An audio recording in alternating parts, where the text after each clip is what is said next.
My name is Sarah Thompson. I am 32 years old, and I never thought I would be telling this story to anyone outside my closest circle. I married my husband Michael 4 years ago, and from the very beginning, his mother made it clear that I was more of an intruder than part of the family.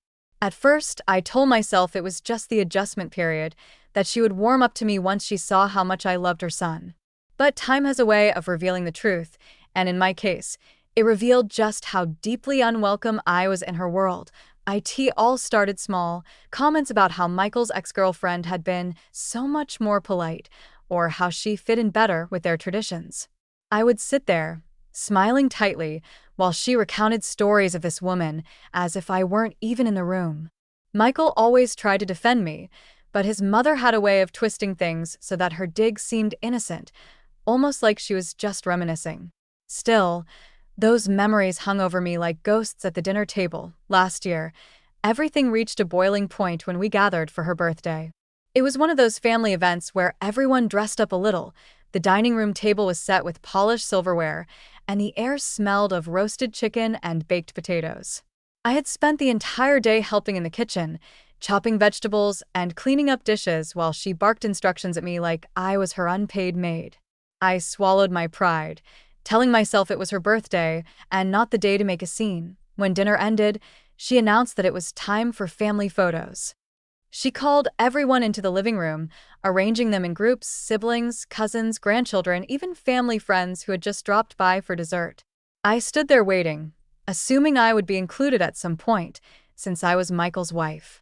But picture after picture was taken, and my name was never called. She posed with Michael, his brother, and his sister, then even with his childhood best friend, Mark, who was barely around anymore. My heart started to pound as realization set in. She was deliberately leaving me out.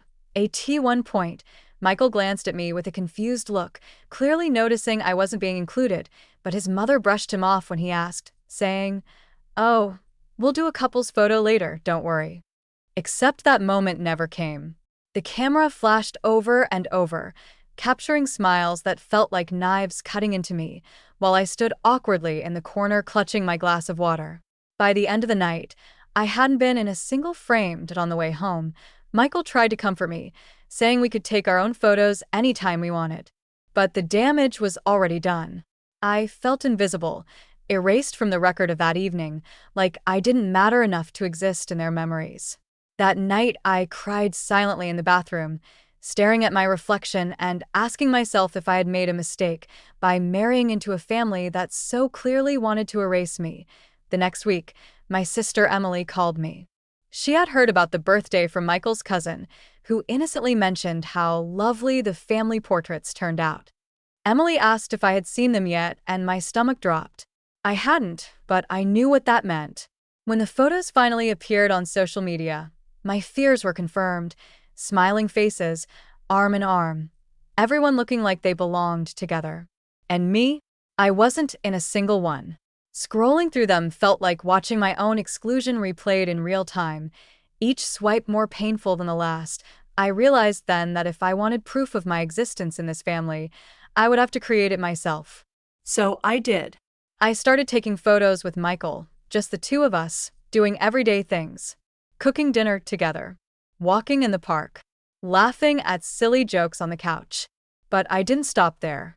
I asked our friends to snap pictures when we visited them. I took selfies when we went out for coffee, and I even bought a small tripod, so I could capture moments without needing anyone else's permission. Slowly, I built my own album, one that told the truth. That I was here, that I was his wife, that I was part of the story whether his mother liked it or not. At first, it felt almost petty, like I was trying to prove something no one cared about. But as the pages of that album filled, something shifted in me. I wasn't just documenting our lives for others to see. I was reminding myself that my worth wasn't dependent on whether I fit into someone else's narrative. Every picture became a small rebellion, a statement that said, "You cannot erase me." The hardest part came when Michael saw me working on the album one evening. He sat down beside me, flipping through the pages quietly before saying, "These are beautiful, Sarah. But are you doing this because of Mom?" His voice was careful, hesitant, as if he didn't want to push me into admitting something painful. I nodded, tears welling up, and he wrapped his arms around me. For the first time, I felt like he truly understood how much it had hurt. But the truth is, that album wasn't just about me or his mother. It was about reclaiming something bigger, my place in a story where I had been pushed to the margins. And though I didn't know it then, those photos would become the spark for a confrontation that would change everything. The weeks after that night were heavy. Every time I saw Michael's mother's name flash on his phone screen, my stomach tightened. I couldn't shake off the humiliation, and it wasn't only about the photos anymore, it was about what those photos represented. They were a public display of belonging, a declaration of who mattered in her family. And I wasn't there. I had been erased, as if my marriage to her son didn't exist, as if I was some temporary guest that no one expected to stay. Michael noticed my silence. He is the kind of man who usually finds humor in small things, the kind who cracks jokes at the dinner table to lighten the mood, but now his attempts fell flat because my heart wasn't in it. I remember one evening, sitting at the kitchen table, folding laundry while he leaned against the counter. He asked gently, "Sarah, do you want me to confront her?" I froze, holding one of his shirts in my hands. The idea of him confronting his mother scared me almost as much as the thought of doing nothing. What would that solve? I asked quietly. "She'll just deny it or say I'm too sensitive. She always does." Michael sighed, rubbing his temples. "I know, but this isn't just about being sensitive. She left you out on purpose. And if I don't say something, she'll think it's okay to keep doing it." He was right, but part of me didn't want to feel another fight. I had seen the way his mother could twist words, how she could cry at the drop of a hat and suddenly make herself the victim, painting me as the cold outsider who never tried hard enough. It was exhausting. Instead of answering him, I focused on my project, the photo album. I kept adding to it, almost obsessively. Pages filled with laughter, sunsets, coffee cups, silly faces. It became my shield. When doubt whispered that I didn't belong, I opened the album and reminded myself that I did. That love existed here, between Michael and me, even if others refused to see it. Then came Thanksgiving. I dreaded it from the moment the invitation arrived. His mother loved Thanksgiving. It was her stage, her chance to show the world what a perfect hostess she was. The table would be overflowing with turkey, stuffing, cranberry sauce, and pies lined up on the sideboard like trophies. Family gathered from every corner, everyone dressed up, smiling, laughing too loudly. On the surface, it looked like warmth and tradition. But to me, it was a battlefield. I tried to convince Michael to skip it, suggesting we spend the holiday just the two of us. But he shook his head. "If we don't go, she'll take it as proof that you're pulling me away. And then it will only get worse." So I dressed up, painted on a polite smile, and walked into that house with my heart pounding. And once again, I found myself playing the role of invisible helper. His mother handed me dish after dish, barking orders like, "Sarah, bring the gravy to the table," or "Sarah, check if the bread is warm enough." Everyone else sipped wine and chatted while I scurried around like a servant. When dinner was finally served and we all sat down, I barely touched my plate. The conversation flowed around me, stories about childhood vacations, office gossip, updates from cousins I barely knew. Whenever I tried to add something, I was either interrupted or ignored. Michael noticed, squeezing my hand under the table, but even his support couldn't drown the ache building inside me. Then it happened again. After dessert, just like before, his mother clapped her hands and said, "All right, everyone, let's take some photos to remember tonight." She pulled out her phone, her smile wide, her voice full of excitement. People gathered in groups, siblings, cousins, even neighbors who had stopped by for pie. And just like before, my name wasn't called, but I stood there, the déjà vu hitting me like a punch in the chest. This time, though, something inside me snapped. I couldn't stand silently again, pretending not to notice. I walked over, forcing a smile, and asked, "Should I stand next to Michael?" Her smile faltered for just a second before she quickly recovered. "Oh, maybe later, Sarah. Right now we're just doing family." The word cut through me like a blade. Family. As if I wasn't married to her son. As if the vows Michael and I had spoken in front of friends and loved ones meant nothing. As if the ring on my finger was invisible. I could feel every eye in the room turn toward me, the tension thick. Michael opened his mouth, but I quickly shook my head, stopping him from speaking. I wasn't going to let her paint me as dramatic. Instead, I simply stepped back, excused myself, and walked outside into the cold November air. My hands shook as I pulled out my phone. I scrolled through my own photos, the ones I had taken for my album. Michael and I smiling at the beach. Michael laughing while I burned pancakes one Saturday morning. Michael holding my hand in the car. Proof that I belonged. Proof that I mattered. A few minutes later, Michael joined me. His face was tight, his jaw clenched. "I'm done pretending," he said. "This isn't okay, Sarah. She doesn't get to treat you like this." I looked at him, torn between relief and fear. Relief that he was on my side. Fear of the storm that was coming once he confronted her. Because I knew his mother. She wouldn't take this lightly. She would turn it into a battle, one that could tear us apart if we weren't careful. That night, as we drove home in silence, I realized something. This wasn't just about family photos or holidays. This was about respect, dignity, and being recognized as part of the life I had chosen with Michael. And I wasn't going to let anyone erase me again. What I didn't know then was that the confrontation Michael promised that night would come sooner than I expected, and it would change the entire dynamic of our family forever. The tension after Thanksgiving didn't fade. If anything, it grew heavier, like a storm cloud following us wherever we went. Michael was quiet for days, and I could tell he was working up the courage to do what he had promised, to confront his mother. I tried to distract him, to soften the edges of our daily routine, cooking his favorite meals, suggesting movie nights, but even then, his mind was elsewhere. The truth was, both of us knew that pretending things were fine was no longer an option. One evening, about a week later, his phone buzzed with a message from his mother. He didn't even try to hide the irritation in his voice as he read it aloud. "She says we should come by this Sunday for dinner. She wants to clear the air." The way he said those last 3 words made it obvious he didn't believe her intentions were pure, that I hesitated. Part of me wanted to avoid her entirely, but another part whispered that maybe this was a chance. Maybe she had finally realized how hurtful she had been. Maybe, just maybe, she was ready to make peace. I wanted to believe that, because believing otherwise meant accepting that this fight could last forever. So I agreed. That Sunday, I dressed carefully. Not too formal, not too casual, just enough to look respectful. Michael wore a crisp shirt, his expression unreadable as we drove to his childhood home. The house looked the same as always, warm lights glowing in the windows, the smell of roasted meat spilling into the driveway. But for me, walking up those steps felt like walking into enemy territory. Dinner began politely enough. His mother was overly sweet, complimenting my dress, offering me an extra scoop of mashed potatoes, laughing a little too loudly at Michael's jokes. It was the kind of sweetness that had sharp edges, and I knew it was only a matter of time before they cut. After dessert, when the plates were cleared and everyone was settled in the living room, she clasped her hands together and sighed dramatically. "I think we should address what happened at Thanksgiving," she began, her eyes flicking between me and Michael. Michael leaned forward immediately. "Yes, let's."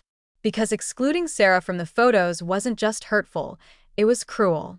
And I won't sit back and watch it happen again. Her face tightened, though she kept her voice light. "Oh, Michael, don't exaggerate. It wasn't intentional. We were just taking pictures of the family." The word stung again, family. I felt my throat close, but Michael wasn't having it. "Sarah is my wife. That makes her family. Do you not see that? Do you not respect our marriage enough to acknowledge it?" For a moment, silence filled the room. His mother looked at me, her eyes narrowing. "Sarah, I don't mean to make you feel excluded. But you have to understand, this family has traditions, and sometimes things don't change overnight." Something inside me snapped. For months, I had swallowed my pride, smiled politely, and convinced myself that staying quiet was better than making waves. But hearing her dismiss my pain as if it were nothing, it was too much. I took a deep breath and said, "With all due respect, traditions should never come at the cost of someone's dignity. I'm not asking for special treatment. I'm asking to be treated like I belong, like my marriage matters as much as everyone else's place in this family. The room grew colder. Michael's sister shifted uncomfortably on the couch, his brother stared at the floor, and his father cleared his throat as if he wanted to intervene, but thought better of it. His mother, however, stayed quiet for a long time before finally saying, "You're very dramatic, Sarah. No one else feels this way." That was her trick, turning the spotlight back on me, making me question if I was overreacting. But this time, Michael was faster. He stood up, his voice firm. "Enough. Stop dismissing her. If you can't accept Sarah as part of this family, then maybe we need to rethink how often we come around here." Gasps filled the room. His sister looked shocked, his father shifted in his chair, and his mother's face flushed with fury. "How dare you speak to me like that?" she hissed. "After everything I've done for this family?" Michael's jaw tightened. "After everything Sarah has done to try and be part of this family, you still push her away. That ends tonight." I sat frozen, my heart pounding in my chest. I had never seen Michael so firm, so unshakable in his defense of me. In that moment, I felt both terrified and deeply grateful. Terrified of the rift that was forming, but grateful that he chose me. Chose us, though we left not long after. The drive home was silent, both of us lost in our thoughts. I stared out the window, the blur of passing streetlights reflecting the storm inside me. Part of me felt empowered for finally speaking up, for refusing to let myself be erased. But another part was filled with dread. Families don't easily forgive confrontations like that. And I knew his mother wasn't going to let this go quietly. When we pulled into our driveway, Michael reached over, taking my hand. "No matter what happens," he said softly, "we're in this together. You're my wife, Sarah. My family. And I won't let anyone treat you otherwise." His words gave me strength, but deep down, I couldn't shake the feeling that this was only the beginning of a war. One that would test not just me, but our marriage in ways I wasn't yet ready to imagine. The days after that confrontation were some of the strangest I had ever lived through. On the surface, life went on as usual. Work, grocery shopping, cooking dinner, quiet evenings on the couch. But underneath, there was a tension humming between Michael's family and us, like a wire pulled too tight, ready to snap at any moment. IT started with silence. No calls, no texts from his mother. Not even the usual casual messages she sent Michael during the week. At first, I thought maybe she was taking time to cool down, that she might reflect on what had happened and realize how deeply she had hurt me. But then the silence grew louder. Weeks passed, and still nothing. It wasn't peace, it was punishment. Her way of showing us that if we didn't fall back in line, she could cut us off entirely. Michael tried to hide how much it bothered him, but I could see it in the way he stared at his phone some nights, waiting for a call that never came. I could see it in the way he lingered over old family photos on his desk, pictures of Christmas mornings and summer vacations that now felt like a reminder of everything we were losing. And I hated myself for feeling guilty, guilty that I was the reason for the distance, guilty that my presence had caused this fracture. But then I reminded myself, I wasn't the one who made this choice. His mother did. Then came Christmas. The invitation never arrived.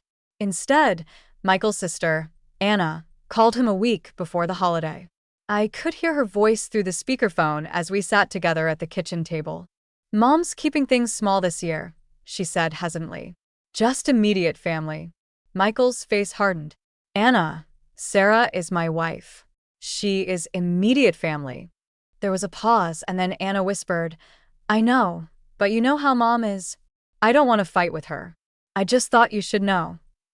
When the call ended, the silence in our kitchen was suffocating. Michael looked at me, his eyes full of regret.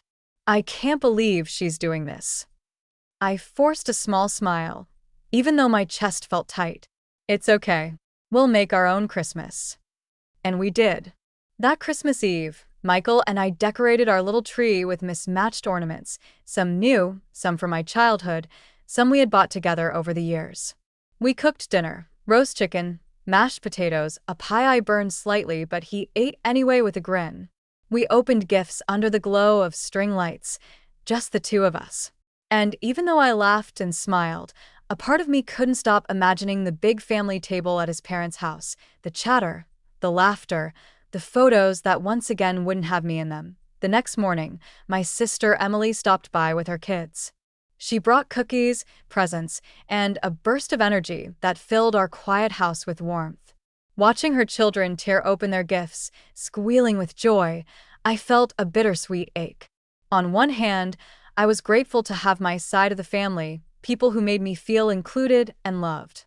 On the other, I couldn't help but think of the empty chair waiting for us at Michael's family table, a space his mother had chosen to leave blank. After they left, Michael and I sat together on the couch, flipping through the pages of my photo album. He traced his fingers over one picture of us laughing at the park. "This," he said softly, "this is real. This is family. And no one can take it away from us." His words should have comforted me, and in many ways they did, but I also knew something he didn't want to admit out loud. His heart was breaking. He missed his family, no matter how much he defended me.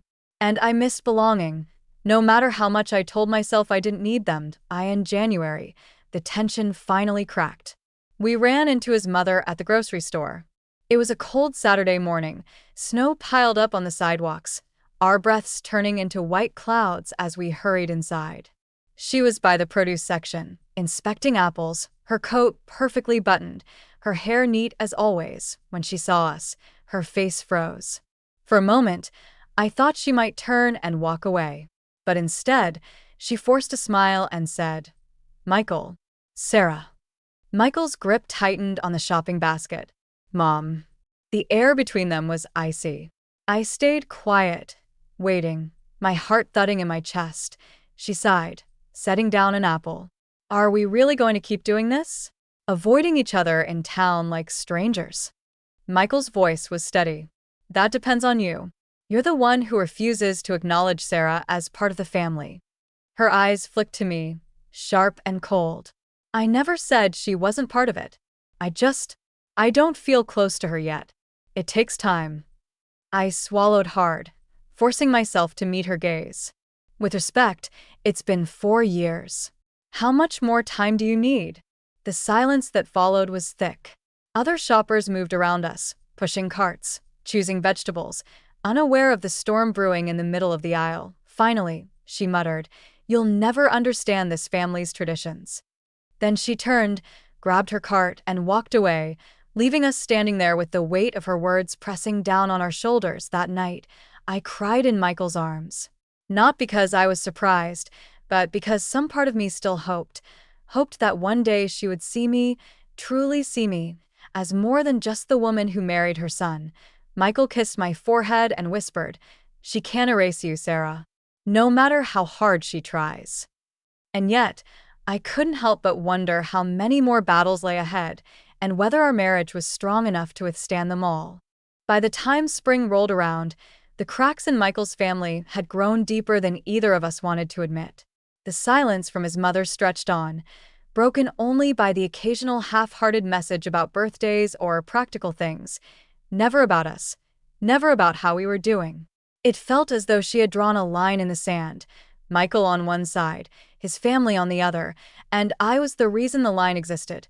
Michael tried to act like it didn't bother him, but I could see the weight in his shoulders, the way his eyes lingered on old photo frames, or how he stayed longer at work just to avoid coming home to the tension that hung in the air. He wasn't angry at me. He never blamed me, but I could feel his grief. He was losing the family he had known his entire life, and though he chose me, I knew the loss tore at him. One evening, as we sat at the dining table with plates of pasta growing cold between us, he finally said it. "Sarah, maybe we should try again. Maybe if we go over there, talk calmly, without bringing up the past, maybe things could change." I stared at him, my fork frozen halfway to my mouth. "Michael, we've talked. We've confronted. We've explained. And every time, she acts like I'm the problem. How many more times can we let her make me invisible before we accept that this is just who she is?" He looked down, pushing pasta around his plate. I don't want to lose them completely." That night, after he fell asleep, I sat in the living room flipping through my photo album. Page after page of moments Michael and I had built together, moments his mother refused to see. My chest ached. Love wasn't supposed to feel like a constant fight to prove you belonged. The breaking point came in May. His sister Anna was getting engaged, and we received the invitation in the mail. When I opened it, my breath caught. It was addressed only to Michael. My name wasn't on it. Michael saw the look on my face and grabbed the card from my hands. His eyes darkened as he read it. This is unbelievable. He picked up his phone immediately, calling Anna. I sat beside him, my heart racing as the call connected. Anna, what is this? He demanded. Why is Sarah's name not on the invitation? Anna's voice trembled through the speaker. Michael, I'm sorry. I didn't have a choice. Mom insisted. She said she didn't want to cause drama at the engagement party. I felt like I had been slapped. Drama. That was what I was to them. Not a wife, not a sister-in-law. Just drama, and Michael's voice shook with fury. If Sarah isn't welcome, then neither am I. You can tell Mom that.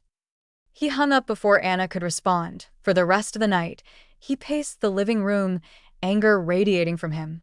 I sat quietly on the couch, torn between rage and heartbreak. I wanted to scream, to cry, to throw something, but all I could do was sit in stunned silence. The night of the engagement party, instead of dressing up and smiling for photos, we stayed home. Michael cooked dinner, trying to distract us both, but I could see the pain in his eyes. Photos from the event flooded social media, his sister glowing in her new dress, family gathered close, everyone smiling. And once again, we weren't there. I wasn't there later that night. Michael sat down next to me, his arm heavy around my shoulders. I'm sorry, Sarah, he whispered. You don't deserve any of this.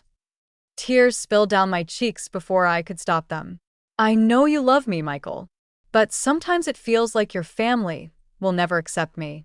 And I don't know how much longer I can keep fighting for a place they refuse to give. He turned me to face him, his eyes fierce. You don't have to fight anymore. I'll fight for you. If they can't respect you, then they don't deserve us. It was the first time he had said it so clearly, so decisively. And for the first time, I believed him, but even as I leaned into his embrace, comforted by his words, a quiet fear whispered in my heart. What if this battle between me and his mother eventually broke something in him too? What if the cost of love was losing everything else he had ever known? That thought haunted me.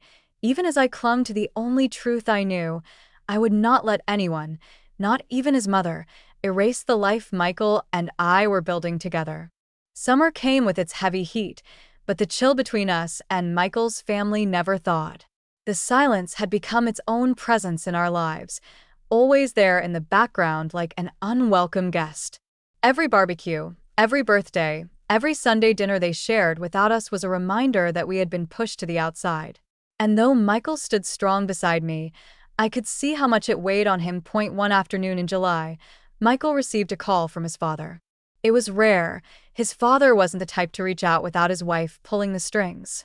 Michael answered hesitantly, pacing the living room as I sat nearby, pretending to read but hanging on every word. His father's voice was calm, almost tired. Son, this has gone too far. Your mother may be stubborn, but cutting ties with the family helps no one. Maybe you should just come around without Sarah for now. Ease the tension. Michael stopped in his tracks. His eyes shot to mine immediately. Dad, no. Absolutely not. Sarah is my wife. If she's not welcome, then I'm not coming either. His father sighed.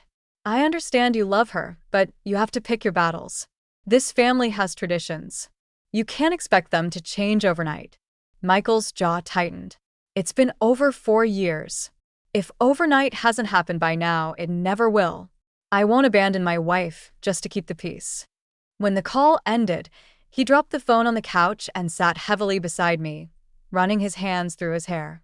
Even Dad doesn't get it, he muttered. He wants me to show up without you, like you're some burden I can just leave behind. I took his hand, my voice steady even though my chest was trembling inside. Michael, I don't want you to lose your family, but I can't live a life where I'm only your wife at home, not in front of them. That's not fair to either of us. He squeezed my hand tightly, his eyes wet with unshed tears. You're my family now. If they can't accept that, then maybe I've already lost them. The hardest part was watching how the distance from his family affected him in small, quiet ways. On his birthday, his phone didn't buzz with the usual flood of messages. Only a short text from his sister, a half-hearted, happy birthday. No calls, no cards from his parents. I baked him a cake, decorated it with little candles, sang to him as cheerfully as I could, but when he blew out those candles, the sadness in his eyes broke my heart. One night in August, we attended a friend's wedding. It was beautiful, fairy lights strung across a garden, music playing softly in the background, families laughing together. During the reception, I saw Michael watching one of his friends take a group photo with his new in-laws. The bride stood in the middle, glowing, her mother-in-law's arm around her shoulder.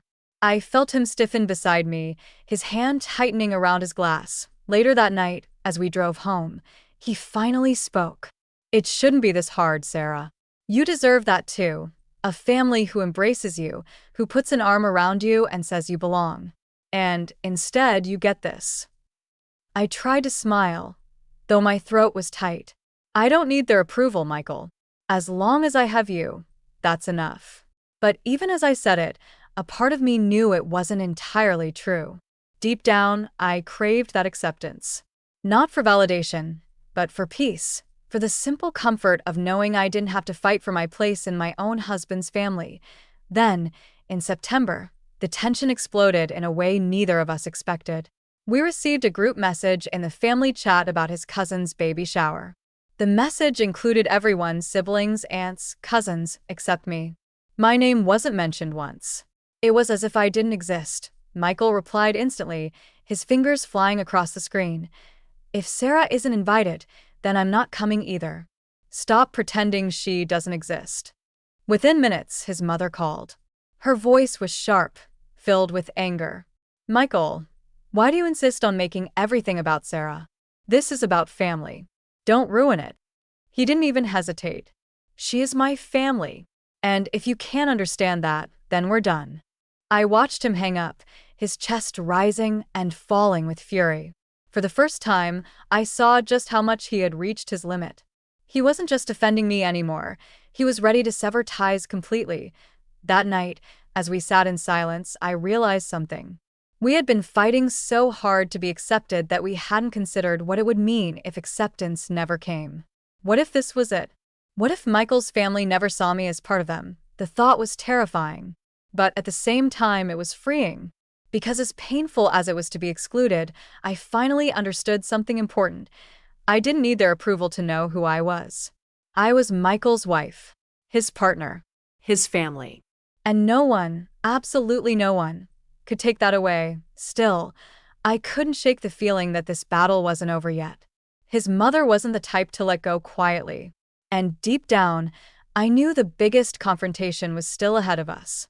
By the time autumn arrived, the weight of everything we had endured with Michael's family had shaped us into something different.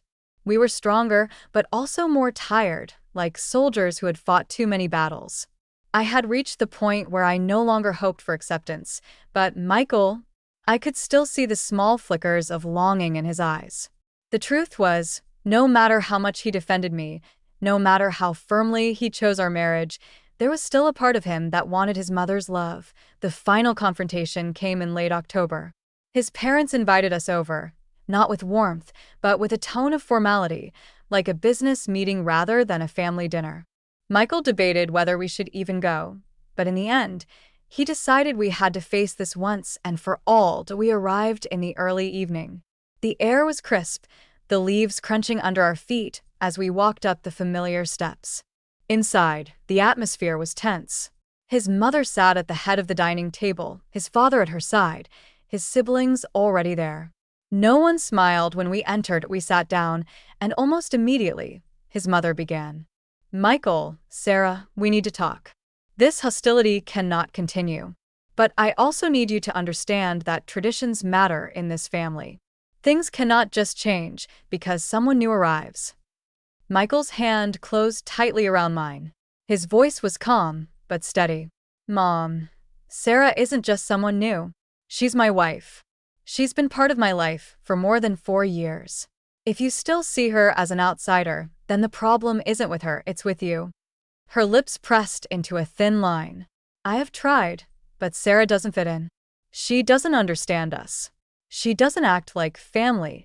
Something inside me burned at those words. For years, I had stayed quiet, tried to be polite, tried to play by her rules. But now I couldn't hold it in anymore. My voice shook, but I spoke firmly. Do you even realize how cruel that is?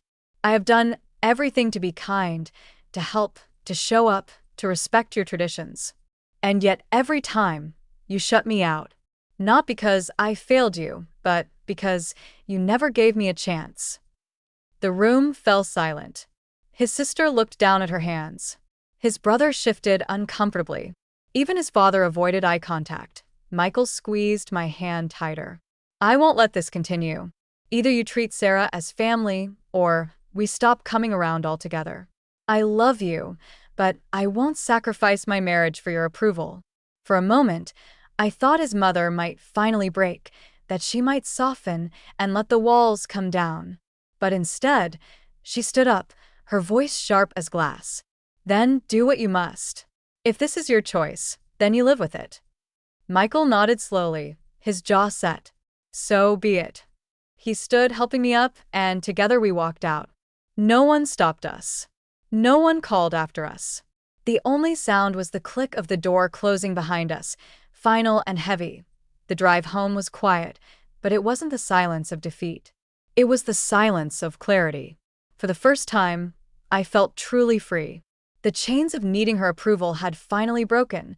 That night, I took out my photo album, the one I had started months before, when I first realized I would have to create my own memories. Michael sat beside me, and together we flipped through the pages. Each picture told a story, not of exclusion, but of love, laughter, and resilience. It was proof that even in the face of rejection, we had built something unshakable. I realized then that I didn't need his mother's acceptance to know who I was. I was Sarah, Michael's wife, his partner, his family. And the life we were building together was bigger than her disapproval. As I closed the album, I looked at Michael and whispered, "We'll be okay, won't we?" He kissed my forehead softly. "We already are." And in that moment, I believed him. Thank you for staying with me until the very end of this story. Life sometimes teaches us that family isn't just the people we're born into, it's the people who choose to stand by us, no matter what. If you've ever felt excluded or invisible, remember that your worth isn't defined by anyone else's acceptance. If this story touched you, don't forget to subscribe and leave a like. It means more than you know, and it helps me keep sharing stories like this with you. Until next time, take care of yourselves and hold tight to the people who truly see you.